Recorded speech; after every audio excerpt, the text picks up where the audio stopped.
दर्शकवृन्द नमस्कार, यहाँहरूलाई हार्दिक स्वागत छ निजी नेपाल टेलिभिजनमा। यो समय हो न्युज अपडेटको। म शिवशंकर चौधरी। निजी नेपालको सुरुवातमा हेडलाइन्स न्युज।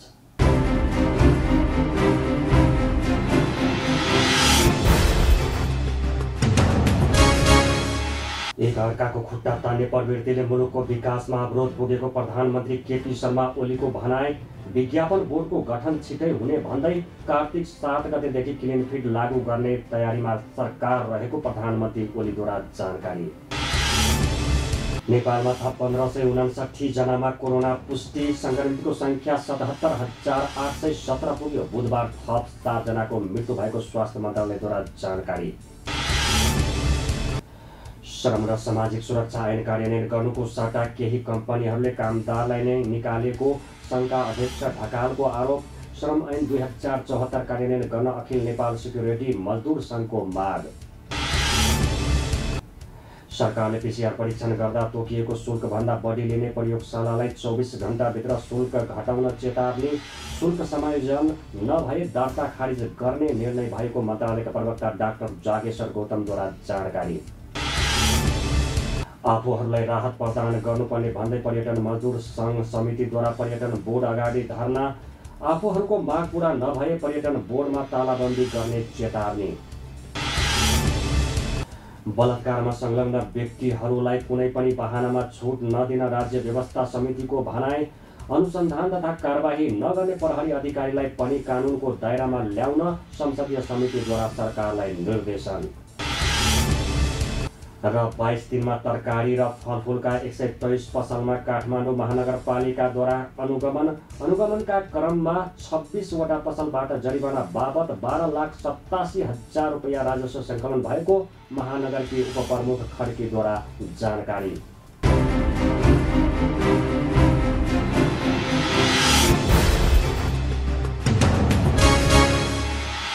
अब न्युज विस्तारमा।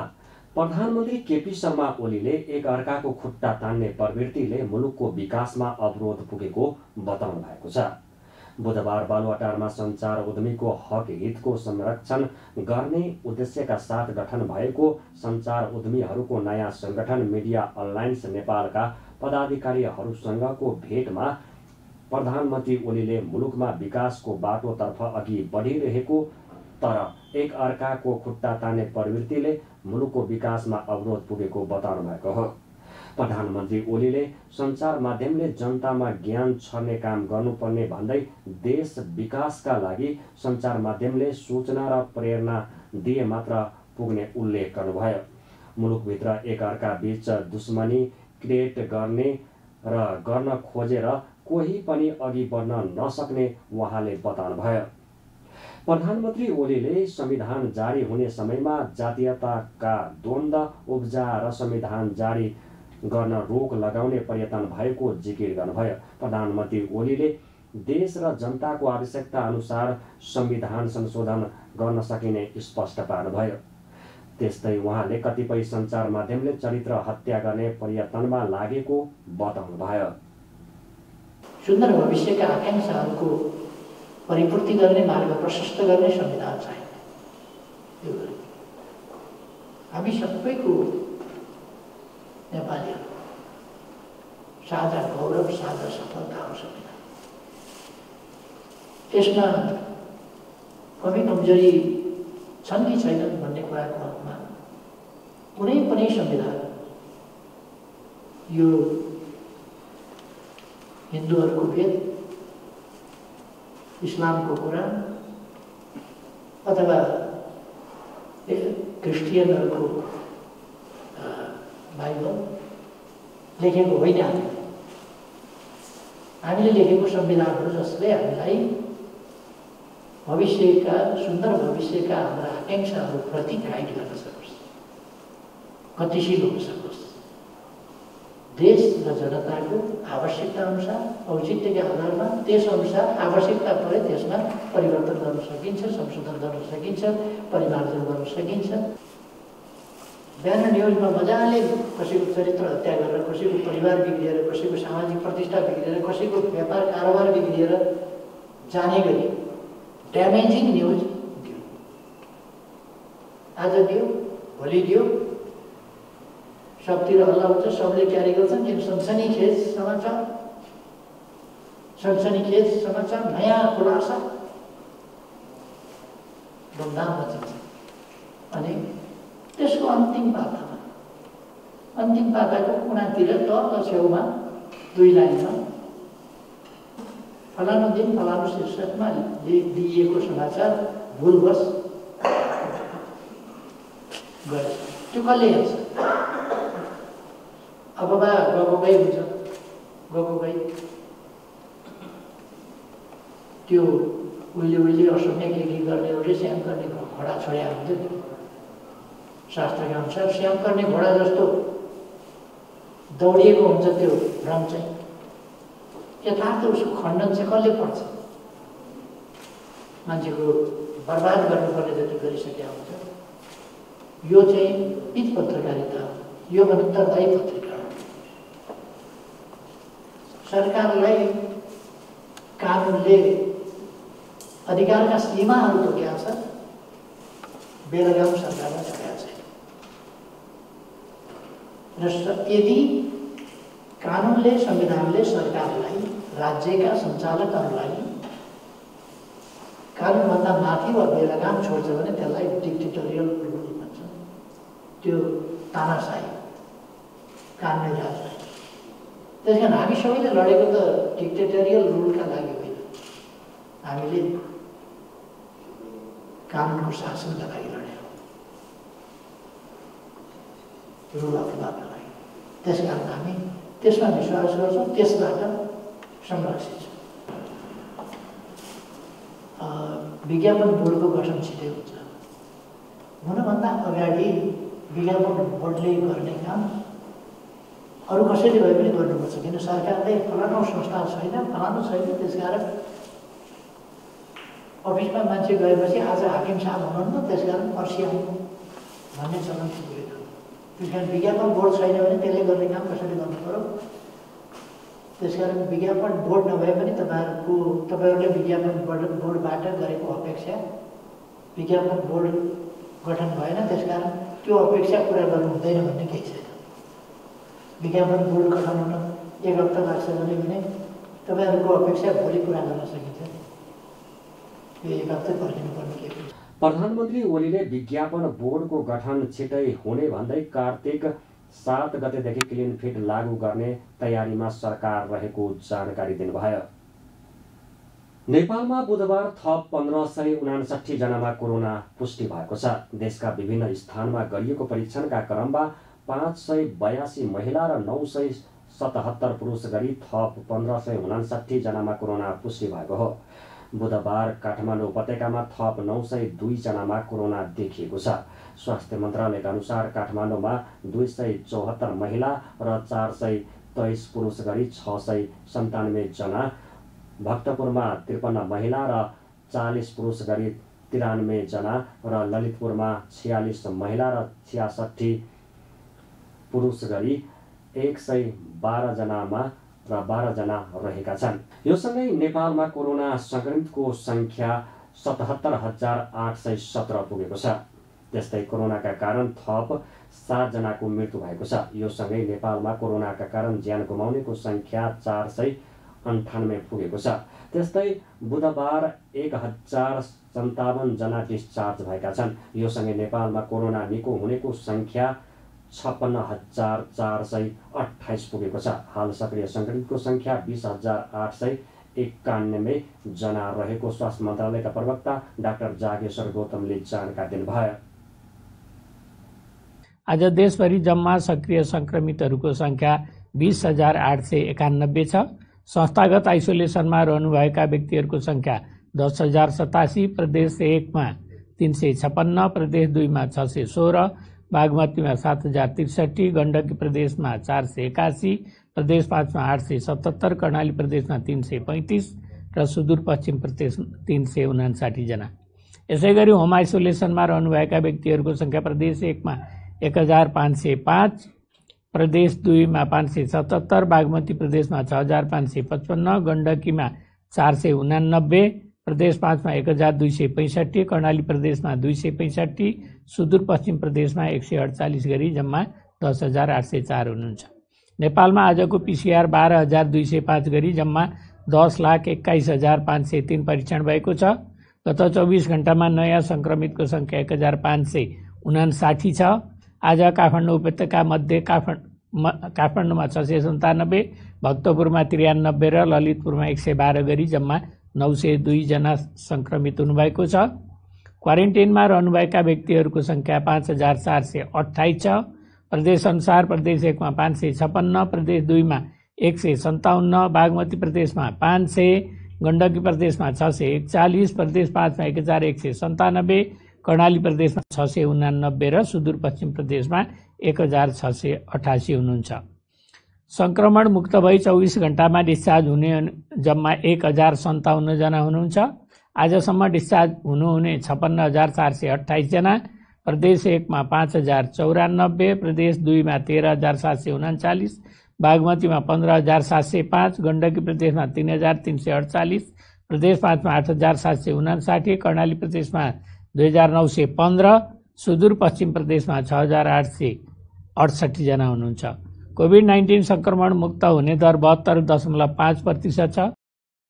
हाल क्वारेन्टाइनमा 5,428 जना रहेका छन्। त्यस्तै होम आइसोलेसनमा 10,804 जना रहेका छन् भने संस्थागत आइसोलेसनमा 10,087 जना रहेका छन्। त्यस्तै हालसम्म 10,21,503 वटा PCR भएको मन्त्रालयले जनाएको छ। सरकारले PCR परीक्षण गर्दा तोकिएको शुल्कभन्दा बढी लिने प्रयोगशालालाई 24 घण्टाभित्र शुल्क घटाउन चेतावनी दिँदै शुल्क समायोजन नगरे दर्ता खारिज गर्ने चेतावनी दिइएको छ। बुधबार बसेको स्वास्थ्य मन्त्रालयको इन्सिडेन्ट कमान्ड सिस्टमले यी अस्पताललाई 24 घण्टाभित्र शुल्क समायोजन गर्न निर्देशन दिँदै शुल्क समायोजन नभए दर्ता खारिज गर्ने निर्णय गरेको हो। मन्त्रालयका प्रवक्ता डाक्टर जागेश्वर गौतमले गुणस्तर मापन तथा नियमन महाशाखाले दिएको प्रतिवेदन अनुसार 8 प्रयोगशालाले बढी शुल्क लिएको पाइएकाले 1 दिनलाई चेतावनी दिने र 24 घण्टाभित्र शुल्क नघटाए अनुमति खारिजका लागि राष्ट्रिय जनस्वास्थ्य प्रयोगशालालाई निर्देशन दिने निर्णय भएको बताउनुभयो। Star HAMS B&P Nepal Mediciti अस्पतालका प्रयोगशाला, decode genomics and research centre, Shaurya health care प्रणाली, central diagnostic laboratory and research centre र इन्ट्राप्रिड डायग्नोस्टिक सेन्टरले सरकारले तोके भन्दा बढी शुल्क लिने गरेको पाइएको उहाँले बताउनुभयो। गुणस्तर मापन तथा नियमन महाशाखाले दिएको प्रतिवेदन अनुसार विभिन्न 8 वटा प्रयोगशालाहरू जस्तै ह्याम्स अस्पताल, decode lab, Intrepid lab, Nepal Mediciti hospital, CDL, star अस्पताल, B&B अस्पताल, सूर्य हेल्थ केयर यी चाहिँ ल्याबहरूले बढी शुल्क लिएर परीक्षण गरिरहेको पाइएकाले आज एक पटकलाई चेतावनी दिने र 24 घण्टाभित्र तोकिएको शुल्कभित्र शुल्क समायोजन नगरेमा प्रयोगशालाको परीक्षण स्वीकृत खारेज गरी पत्राचार गर्न राष्ट्रिय जनस्वास्थ्य प्रयोगशालालाई निर्देशन दिने निर्णय भएको छ। मिति 2077 भदौ 28 गते आइतबारको निर्णयबाट कोभिड-19 को PCR परीक्षण शुल्क सबै प्रयोगशालाका लागि सबै शुल्क सहित 2000 रुपियाँ तोकिएकोमा सोभन्दा बढी लिने गरेका प्रयोगशालाहरूलाई कालोबजारी गरेको आधारमा प्रयोगशाला बन्द गराउने गरी गृह मन्त्रालय र वाणिज्य विभागलाई कारबाही गर्न लेखी पठाउने पनि निर्णय भएको छ। नेशनल टेस्टिङ गाइडलाइन अनुसार परीक्षणमा नपरेका तथा स्वास्थ्य तथा जनसङ्ख्या मन्त्रालयले परीक्षणका लागि नतोके अनुसार व्यक्तिहरूको नमुना लिई परीक्षण गर्ने गराउने वा सूचीकृत नभएका प्रयोगशाला वा बिचौलियाका रूपमा कुनै पनि व्यक्ति वा संस्थाले कोभिड-19 परीक्षणका लागि नमुना लिने गरेको वा सहजीकरण गर्ने गरेको पाइएमा छानबिन गरी कडा कारबाही गर्न लेखी पठाउने भन्ने पनि निर्णय भएको छ। सरकारले भदौ 28 गते पीसीआर परीक्षण शुल्क 2000 भन्दा बढी लिन नपाइने निर्णय गरेको थियो। यी प्रयोगशालाले सरकारले तोकेको मूल्यमा परीक्षण गर्न नसक्ने भन्दै 3879 रुपैयाँमा पीसीआर परीक्षण गर्दै आएका छन्। काठमाडौँ महानगरपालिकाले गत 22 दिनमा तरकारी र फलफुल तथा खाद्य थरी 123 पसलमा अनुगमन गरेको जनाइएको छ। अनुगमनका क्रममा 26 वटा पसललाई आर्थिक जरिवाना गराइएको महानगरको भनाइ छ।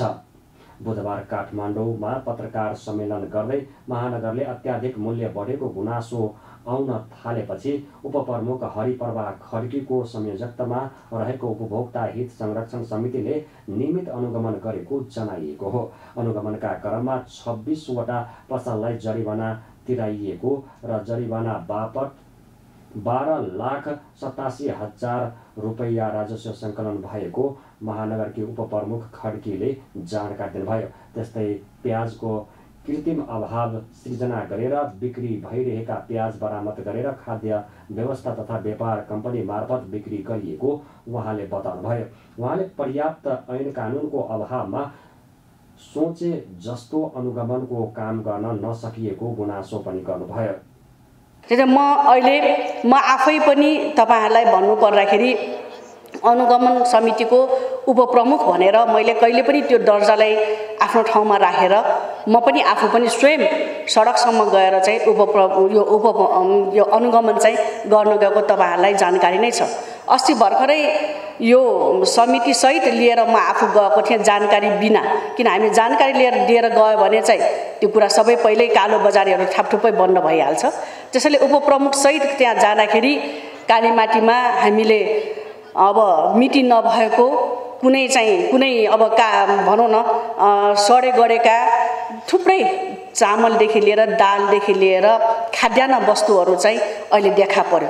त्यो देखा परेपछि यसलाई चाहिँ म्याक्सिमम अगाडि बढाउनु पर्छ भनेर अहिले यसमा चाहिँ भन्नु पर्दाखेरि पहिला पनि हामी अनुगमन गरे तर अलि फिटोलो जस्तो, तर अहिलेको अनुगमन चाहिँ एकदमै अगाडि बढिरहेको तपाईहरुलाई म जानकारी दिन चाहन्छु। अघि हाम्रा कर्मचारीज्यूले पनि भनिसकेको छ, अब यो वर्ष दिनसम्मको लागि नन स्टप तरिकाले चाहिँ हामी अगाडि बढ्दैछौँ। यसमा चाहिँ तपाईहरुलाई जानकारी दिन चाहन्छु। सबभन्दा अहिले हामीलाई चाहिँ कस्तो भइरहेछ भने अब बिस्तारै 18-19 वर्ष बाद स्थानीय सरकार आएको, नियम कानुन टेकेर कामहरू गर्नुपर्छ हामीले धेरै।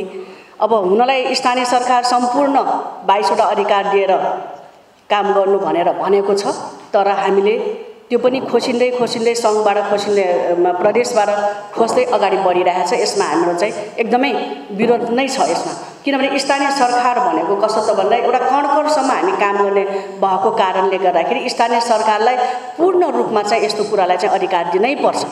जबसम्म अधिकार दिँदैन तबसम्म हामीले दण्ड सजायहरू दिन सकिँदैन। अस्ति मैले तपाईहरुलाई अघि पनि भनिसकेँ, म आफै पनि कालीमाटीमा जाँदाखेरि सबै देखियो तर जरिवाना टोक्ने अधिकार नहुँदाखेरि हामीलाई अप्ठ्यारो भयो। 32 वडामा झन्डै सब्जी भण्डार भन्नेलाई 55,000 रुपैयाँ दाम हामीले टोकेकै छौँ। त्यसपछि त्यहाँबाट आएर फेरि 32 वडामै दुलाल आलु भण्डारलाई 55,000 जरिवाना हामीले टोकेका छौँ। त्यहाँबाट आएर विजेश गौतमलाई त्यो पनि 32 वडामै पर्यो, त्यो पनि 55,000 हामीले चाहिँ जरिवाना टोकेका छौँ। र रजत आलु प्याज भण्डार 13 वडामा 25,000 रुपैयाँ दाम हामीले जरिवाना टोकेका छौँ। पशुपात आलु प्याज स्टोर कामपा 14 वडामा 25,000 रुपैयाँ दाम हामीले टोकेका छौँ। त्यहाँबाट न्यू सापकोटा स्टोर कामपा 16 त्यहाँ 2,55,000 रुपैयाँ दाम हामीले जरिवाना टोकेका छौँ। काठमाडौँ महानगरपालिका म्याक्सिमम यो अनुगमनको लागि अगाडि बढिरहेको छ। तपाईहरुले पनि त्यतिकै साथ दिइराख्नु भएको छ। मूल्य र गुणस्तरमा उपभोक्तालाई ठगिनबाट बचाउनका लागि निरन्तर अनुगमन गरिने महानगरले जनाएको छ। नेपालको संविधानको अनुसूची 8ले र स्थानीय सरकार सञ्चालन ऐन 2974ले दिएको अधिकार प्रयोग गरेर महानगरले तरकारी फलफुल र माछा मासुको अनुगमन गरिरहेको महानगरकी उपप्रमुख खड्कीले जानकारी दिनुभयो। प्रतिनिधि सभा अन्तर्गतको महिला तथा सामाजिक समितिले महिला हिंसा, हत्या, बलात्कार नियन्त्रण एवं न्यूनीकरण सम्बद्ध विद्यमान कानुनहरूलाई आवश्यक संशोधनको प्रक्रियामा लैजाने सरकारलाई निर्देशन दिएको छ।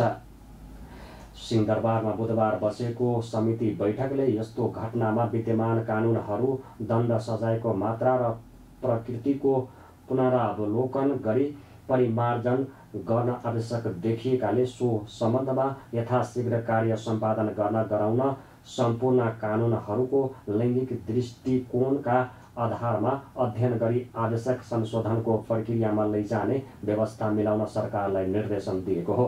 बैठकले यस्ता घटनाको निष्पक्ष छानबिन गरी पीडकहरू, मथियारहरू, गैर कानुनी पक्षमा मेलमिलाप गर्न खोज्नेहरूलाई प्रचलित कानुन बमोजिम हदैसम्मको दण्ड सजाय हुने गरी कारबाही गर्न, पीडितलाई क्षतिपूर्ति सहितको सामाजिक पुनर्स्थापना गर्न गराउन पनि सरकारलाई निर्देशन दिएको समितिका सभापति निरु देवी पालले जानकारी दिनुभयो।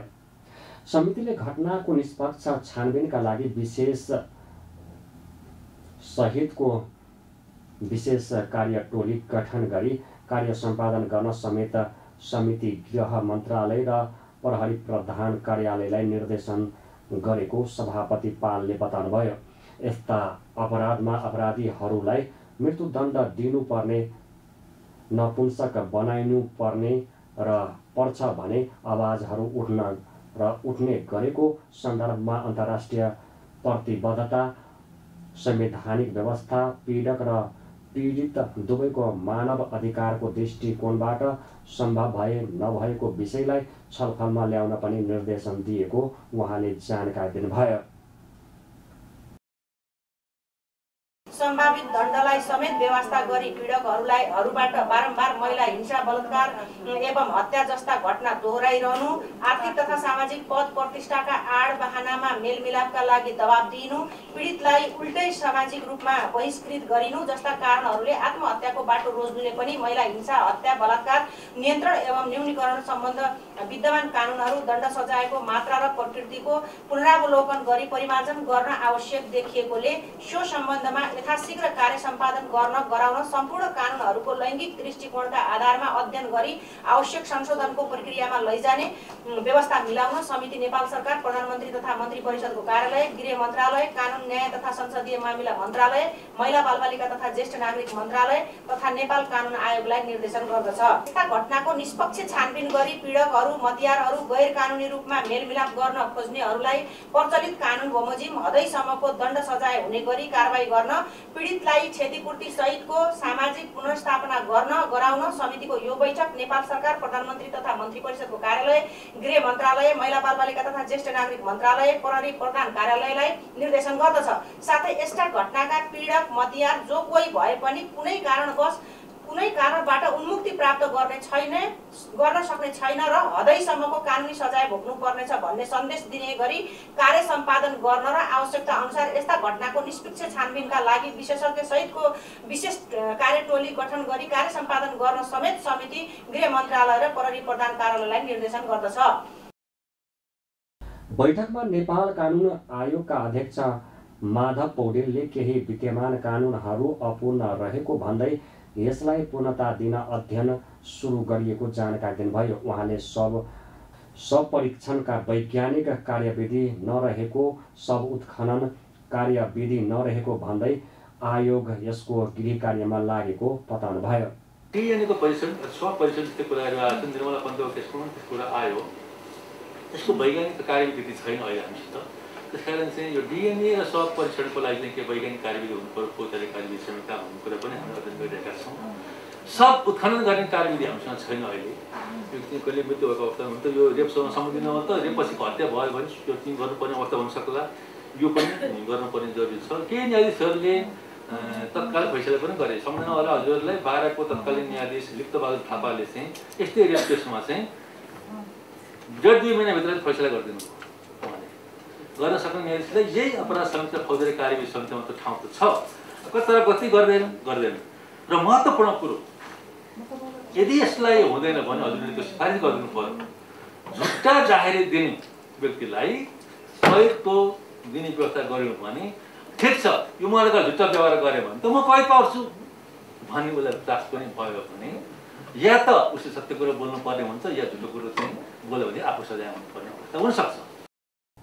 बैठकमा सांसदहरूले कमजोर कानुनका कारण महिला हिंसा, हत्या, बलात्कार जस्ता घटना बढेको भन्दै कडा कानुन बनाउनु पर्नेमा जोड दिएका थिए। अखिल नेपाल सिक्युरिटी मजदुर सङ्घले श्रम ऐन 2074 र सामाजिक सुरक्षा ऐन 2074 ऐन कार्यान्वयन गर्न माग गरेको छ। बुधबार काठमाडौँमा पत्रकार सम्मेलनको आयोजना गर्दै सङ्घले आफूहरूले अघि सारेको मागहरू पूरा गर्नुपर्नेमा जोड दिएको हो। कार्यक्रममा सङ्घका अध्यक्ष लक्ष्मीप्रसाद ढकालले श्रम ऐन 2074 र सामाजिक सुरक्षा ऐन 2074 कार्यान्वयन हुनुपर्नेमा जोड दिनुभयो। उहाँले सरकारी स्वामित्वमै रहेका संस्थाहरूले खास गरी नेपाल टेलिकम प्राधिकरण, खानेपानी संस्थागत र संस्थान लगायतले श्रम ऐन उल्लङ्घन गरेको आरोप लगाउनुभयो। मजदुरहरूले पाउनुपर्ने दुर्घटना बिमा समेत नदिएको उहाँको आरोप छ। सङ्घले श्रम ऐन र सामाजिक सुरक्षा ऐन 2074 पूर्ण रूपमा कार्यान्वयन गर्नुको सट्टा केही कम्पनीहरूले कामदारलाई नै कामबाट निकालेको आरोप पनि लगाउनुभयो। आफूलाई देशको सबैभन्दा ठुलो व्यवसाय ठान्ने गरुड सेक्युरिटीले मजदुरहरूलाई जबरजस्ती राजीनामा गराई ग्रेड लगायतका सुविधा कटौती गरी 10औं वर्ष काम गरेका मजदुरहरूले पाउनुपर्ने हरिसाभन्दा कम भुक्तानी गरेको छ। विगत 1 वर्ष अगाडिदेखि दुर्घटनामा परेको मजदुरहरूको बिमाको रकम समेत भुक्तानी गरेको छैन। भर्ना र ट्रेनिङको नाममा कानुन विपरीत रु 4000 देखि रु 12000 सम्म नेपालको ठुला व्यवसायिक कम्पनी जिपोयस, गरुड, डिलक्स जस्ता लगायतका धेरै कम्पनीहरूले लिने गरेका छन्। साथै सशस्त्र, लायन्स, चामुण्डा लगायतका सेक्युरिटी कम्पनीले सामाजिक सुरक्षा कोषको रकम पुरै 2622 रुपियाँ मजदुरबाट नै काटिएको छ। तसर्थ सम्बन्धित कार्यालयहरूले यो श्रम ऐन 2074, सामाजिक सुरक्षा ऐन 2074 र नेपाल राजपत्र 2075 साउन 31 मा तोकिए बमोजिमको तलब भत्ता र अन्य सेवा सुविधा नदिने, मात्र न्यूनतम पारिश्रमिक 13450 मा टेन्डर लिने दिने व्यवस्थाको अन्त्य गरी सो ऐन कानुनहरूको कार्यान्वयन नगर्ने जो कोही श्रमिक आपूर्तिकर्ता सेक्युरिटी कम्पनीहरूको बैंक ग्यारेन्टीको रकमबाट निवेदन परे गरेका श्रमिकहरूको तत्काल हरिसाब दिलाई त्यस्ता कम्पनीको इजाजत नवीकरण खारेजी प्रक्रियामा अघि बढाइयोस्। अन्यथा देशैभरिबाट श्रम कार्यालय, श्रम विभाग, सामाजिक सुरक्षा कोष, उद्योग वाणिज्य महासङ्घ, बैंकर एसोसिएसन, सेक्युरिटी कम्पनीदेखि सम्बन्धित प्रतिष्ठानहरूमा नारा जुलुस सहितको धरना घेराउ गर्नेछौँ। त्यसबाट पनि सावधान नभएमा आवरण अनसन तालाबन्दीसम्म जाने विषय यहाँहरू समक्ष जानकारी गराउन चाहन्छौँ। ऐन कार्यान्वयन गर्ने निकायहरू श्रम मन्त्रालय, श्रम विभाग र सामाजिक सुरक्षा कोषले नै मौनता साधेको सङ्घको आरोप छ। त्यस्तै गरुड सेक्युरिटीले मजदुरहरूलाई जबरजस्ती राजीनामा गराई ग्रेड लगायतका सुविधा कटौती गरी 10औं वर्ष काम गरेका मजदुरहरूले पाउनुपर्ने हर हिसाबभन्दा कम भुक्तानी गरेको पनि सङ्घले जनाएको छ। राज्यलाई तिर्दै आएको रकमबाट आफूहरूलाई राहत प्रदान गर्नुपर्ने भन्दै पर्यटन मजदुर सङ्घ समितिले बुधबार पर्यटन बोर्ड अगाडि धरना दिएको छ। कोरोनाका कारण रोजगारी गुमाइएका पर्यटन मजदुरहरूलाई राज्यले उपेक्षा गरेको र कुनै राहतका कार्यक्रम नल्याइएको भन्दै पर्यटन मजदुरहरू आन्दोलित भएका हुन्। लामो समयदेखि श्रम गर्न नपाउँदा भोकै मर्ने स्थिति आएकाले सरकारसँग सहयोग मागेको तर अहिलेसम्म सुनवाई नभएकाले आन्दोलन गर्न बाध्य भएको उनीहरूको भनाइ छ। आफूहरूको माग पूरा नभए पर्यटन बोर्डमा तालाबन्दी गर्ने चेतावनी उनीहरूले दिएका छन्। धेरै पटक पर्यटन बोर्ड, पर्यटन विभाग र टानसँग आफ्ना समस्या राख्दा समेत सुनवाई नभएकाले बोर्ड अगाडि धरना दिएको सङ्घर्ष समितिका संयोजक प्रकाश राईले बताउनुभयो। हाम्रो चाहिँ यहाँ अब नेपाल टुरिज्म बोर्डमा चाहिँ तालाचाबी लाउने भनेर निर्णय गरेर आएका थियौँ, तर भित्र केही कुराहरू चाहिँ समेट्ने भएर अहिले हामी रोकिरहेका छौँ। तर हाम्रो माग सुनाइ हुँदैन र सम्बोधन भएन भने चाहिँ हामी तालाचाबी लाउँछौँ, किनकि हामीले राज्यलाई दिएको पैसा बजेटहरू छ, त्यो बजेटहरू चाहिँ अहिले मजदुरको निम्ति खर्चिनुपर्छ भन्ने हाम्रो माग हो। यसलाई व्यवस्था गरियो र राजनीतिक हिसाबमा लगेर फेरि यसलाई चाहिँ अरू आफ्नो भातृ सङ्गठनलाई दियो भने हामी खबरदारी गर्छौँ। हामी यसको लागि चाहिँ लड्छौँ, हामी तालाचाबी लाउँछौँ र चाहिँ हामी सम्बन्धित निकाय र परि आयो भने हामी अन्तर्राष्ट्रिय स्तरसम्म हामी कानुनी हिसाबमा अगाडि बढ्छौँ। उनीहरूले 5 वर्ष यता मजदुर कल्याणकारी कोषमा जम्मा गर्दै आएको रकम 15 करोड रुपैयाँ पुगेको, तर त्यही रकम मजदुरहरूको हितमा खर्च गर्न समेत सरकारी निकायहरूले नमानेको गुनासो गर्नुभयो। बलात्कारमा संलग्न व्यक्तिहरूलाई कुनै पनि बहानामा छुट नदिन र अनुसन्धान तथा कारबाही नगर्ने प्रहरी अधिकारीलाई पनि कानुनको दायरामा ल्याउन संसदीय समितिले सरकारलाई निर्देशन दिएको छ। सिंहदरबारमा बुधबार बसेको प्रतिनिधि सभा अन्तर्गतको राज्य व्यवस्था समिति बैठकले पछिल्लो केही घटनामा प्रहरी प्रशासनको कमजोरी देखिएको भन्दै गम्भीरतापूर्वक अनुसन्धान नगर्ने अधिकारीहरूलाई कानुनी कारबाही गर्न निर्देशन दिएको हो। बैठकले बलात्कारका घटनालाई मिलापत्र गराउने व्यक्ति तथा निकायहरूलाई बलात्कारको मतियारको रूपमा कारबाही गर्न एवं त्यसरी कारबाही गर्ने कानुनी व्यवस्था गर्नका लागि निर्देशन दिएको छ। बलात्कारीलाई निर्ममतापूर्वक समस्या नदिने हो भने घटनामा कमी नआउने भन्दै समितिले विद्यमान कानुनहरूको कुनै पनि दबाव, बहानाबाजी वा मनपरी नगरी दृढतापूर्वक कार्यान्वयन गर्न निर्देशन दिएको समितिका सभापति शशि श्रेष्ठले जानकारी दिनुभयो। त्यस्तै आवश्यकता अनुसार कानुनहरूको पुनरावलोकन पनि गर्न सरकारलाई निर्देशन दिएको उहाँले बताउनुभयो। समितिले पीडकलाई तत्काल कारबाही गर्ने र पीडितलाई न्याय सहितको क्षतिपूर्ति सहित शिक्षा, स्वास्थ्य, बसोबासको व्यवस्था मिलाउन समितिले सरकारलाई निर्देशन दिएको छ भने बलात्कार भएको प्राविधिक परीक्षण गर्ने प्रविधि प्रत्येक जिल्लामा पुर्याउनु पर्ने, प्रहरी संगठनलाई जिम्मेवार र जवाबदेही बनाउने, सामाजिक र सुरक्षा प्रणालीमा सुधार गर्न निर्देशन दिएको समिति सभापति श्रेष्ठले जानकारी दिनुभयो। बझाङ, बारा, बर्दिया, कैलाली, कञ्चनपुर, धनुषा, सप्तरी लगायत मुलुकका विभिन्न स्थानहरूमा भएका बलात्कार, हत्या, हिंसा जस्ता जघन्य अपराधका यो हिंसा चाहिँ बोक्सीको नाममा दाम्ने समेत पनि कामहरू भएको छ। यो सबै खालका हिंसा, एसिड लगायत, एसिडको त अहिले आइ पनि सक्यो, त्यसको लागि सरकारलाई हामी धन्यवाद पनि भन्न चाहन्छौँ माननीय गृहमन्त्रीज्यू मार्फत। जस्ता जघन्य अपराधका घटनाहरूलाई संवेदनशील र गम्भीरतापूर्वक लिई अपराधीहरूलाई तत्काल कडा कानुनी सजाय र पीडितलाई न्यायसहितको उचित क्षतिपूर्तिको व्यवस्था मिलाउने। 4 मा बलात्कार भइसकेपछि उक्त घटनाको तत्काल परीक्षण गर्न सकिने आधुनिक प्रविधि सहितको उपकरणहरू प्रत्येक जिल्ला तहमा उपलब्ध हुने व्यवस्था मिलाउने। किनभने यो जाँच नभएको कारणले प्रमाणहरू लोप भएको घटनाहरू पनि भएको कारणले गर्दाखेरि यो हामीले भन्यौँ।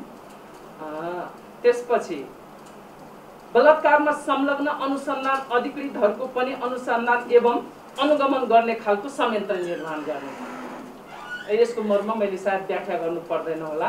यहीसँग जोडिएर प्रहरी सङ्गठनलाई जिम्मेवार र जवाबदेही बनाउनुका साथै घटनामा संलग्न हुने, त्यो घटनामा प्रत्यक्ष अप्रत्यक्ष रूपमा संलग्न हुने र उजुरी नलिने प्रहरी र सम्बन्धित निकायहरूलाई पनि कारबाहीको दायरामा ल्याउने। 6 मा बलात्कारका घटनामा पीडितहरूले तत्काल प्रहरी सामु उजुरी दिन सक्ने गरी प्रत्येक वडा तहमा प्रहरी प्रशासनको उपस्थिति हुने व्यवस्था मिलाई सुरक्षाको प्रबन्ध गर्नुका साथै सामाजिक र सुरक्षा प्रणालीमा सुधार गर्ने। बैठकमा गृहमन्त्री रामबहादुर थापा बादलले बलात्कारका घटना रोक्न सरकारले अधिकतम प्रयत्न गरिरहेको बताउनुभयो। तर पछिल्लो समय औसतमा प्रत्येक दिन 6-7 जना बलात्कृत हुने गरेको देखिएको उहाँले बताउनुभयो। बलात्कार र हत्याका घटना न्यूनीकरणका लागि राज्यले कानुन र नियम निर्माण गरे पनि प्रभावकारी हुन नसकेको थापाले बताउनुभयो।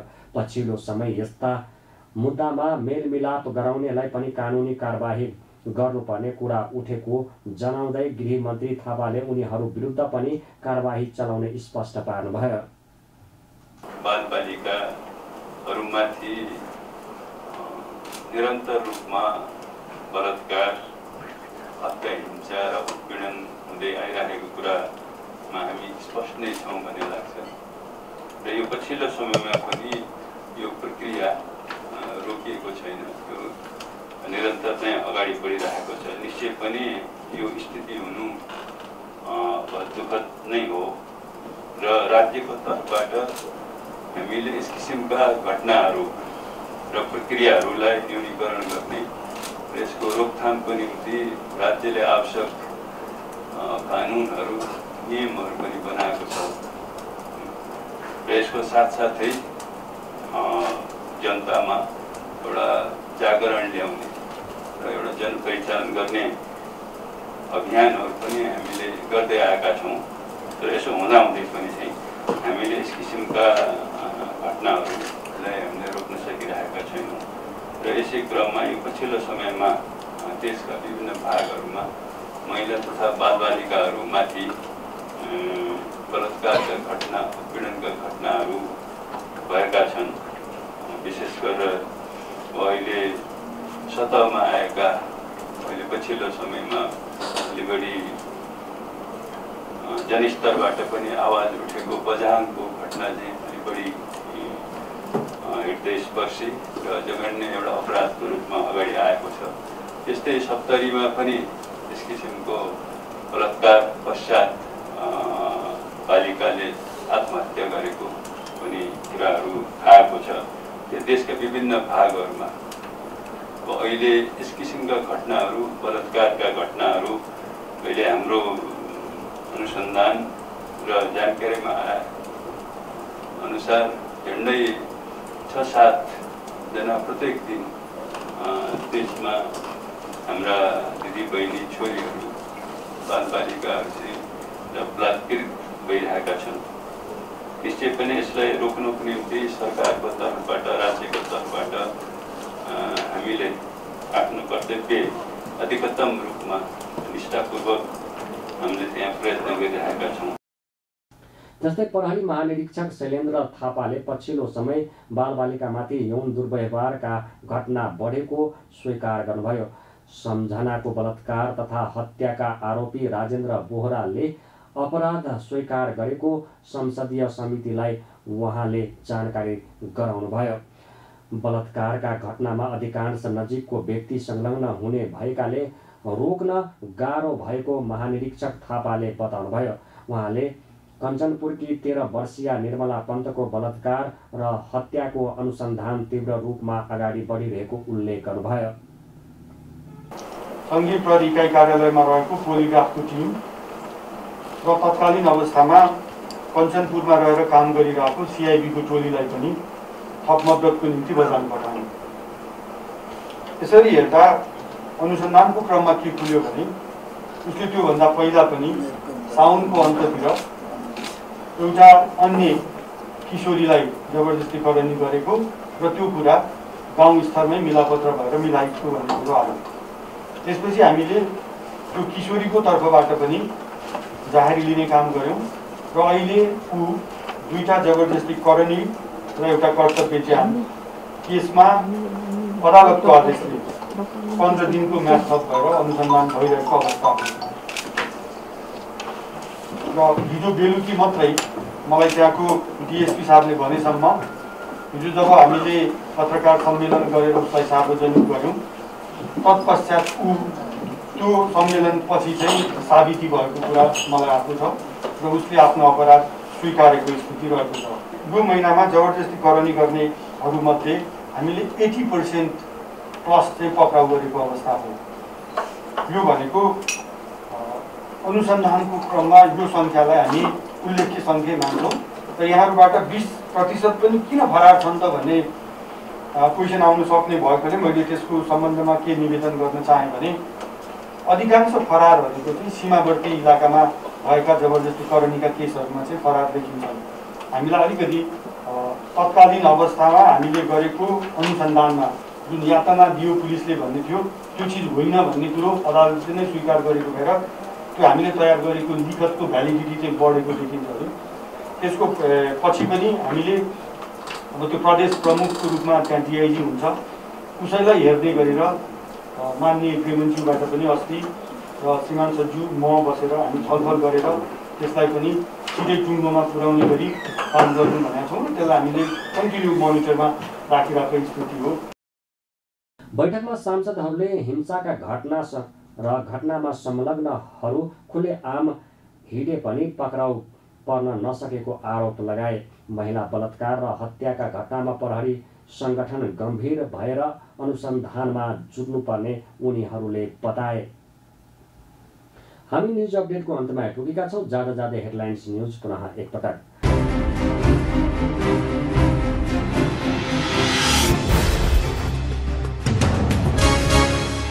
एक अर्काको खुट्टा तान्ने प्रवृत्तिले मुलुकको विकासमा अवरोध पुगेको प्रधानमन्त्री केपी शर्मा ओलीको भनाई। विज्ञापन बोर्डको गठन छिटै हुने भन्दै कार्तिक 7 गतेदेखि क्लिन फिड लागू गर्ने तयारीमा सरकार रहेको प्रधानमन्त्री ओलीद्वारा जानकारी। नेपालमा थप 1559 जनामा कोरोना पुष्टि। संक्रमितको संख्या 77,817 पुग्यो। बुधबार थप 7 जनाको मृत्यु भएको स्वास्थ्य मन्त्रालयद्वारा जानकारी। श्रम र सामाजिक सुरक्षा ऐन कार्यान्वयन गर्नुको सट्टा केही कम्पनीहरूले कामदारलाई नै निकालेको सङ्घका अध्यक्ष ढकालको आरोप। श्रम ऐन 2074 कार्यान्वयन गर्न अखिल नेपाल सिक्युरिटी मजदुर सङ्घको माग। सरकारले पिसिआर परीक्षण गर्दा तोकिएको शुल्कभन्दा बढी लिने प्रयोगशालालाई 24 घण्टाभित्र शुल्क घटाउन चेतावनी। शुल्क समायोजन नभए दर्ता खारिज गर्ने निर्णय भएको मन्त्रालयका प्रवक्ता डाक्टर जागेश्वर गौतमद्वारा जानकारी। आफूहरूलाई राहत प्रदान गर्नुपर्ने भन्दै पर्यटन मजदुर सङ्घ समितिद्वारा पर्यटन बोर्ड अगाडि धरना। आफूहरूको माग पूरा नभए पर्यटन बोर्डमा तालाबन्दी गर्ने चेतावनी। बलात्कारमा संलग्न व्यक्तिहरूलाई कुनै पनि बहानामा छुट नदिन राज्य व्यवस्था समितिको भनाई। अनुसन्धान तथा कारबाही नगर्ने प्रहरी अधिकारीलाई पनि कानुनको दायरामा ल्याउन संसदीय समितिद्वारा सरकारलाई निर्देशन। र 22 दिनमा तरकारी र फलफुलका 123 पसलमा काठमाडौँ महानगरपालिकाद्वारा अनुगमनका क्रममा 26 वटा पसलबाट जरिवाना बाबत 12,87,000 रुपियाँ राजस्व सङ्कलन भएको महानगरकी उपप्रमुख खड्कीद्वारा जानकारी।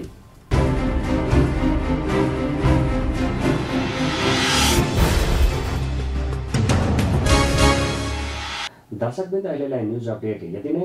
निरन्तर न्युज अपडेटका साथ हामी पुनः उपस्थित हुने नै छौँ। हेर्दै रहनुहोस् न्युज नेपाल टेलिभिजन।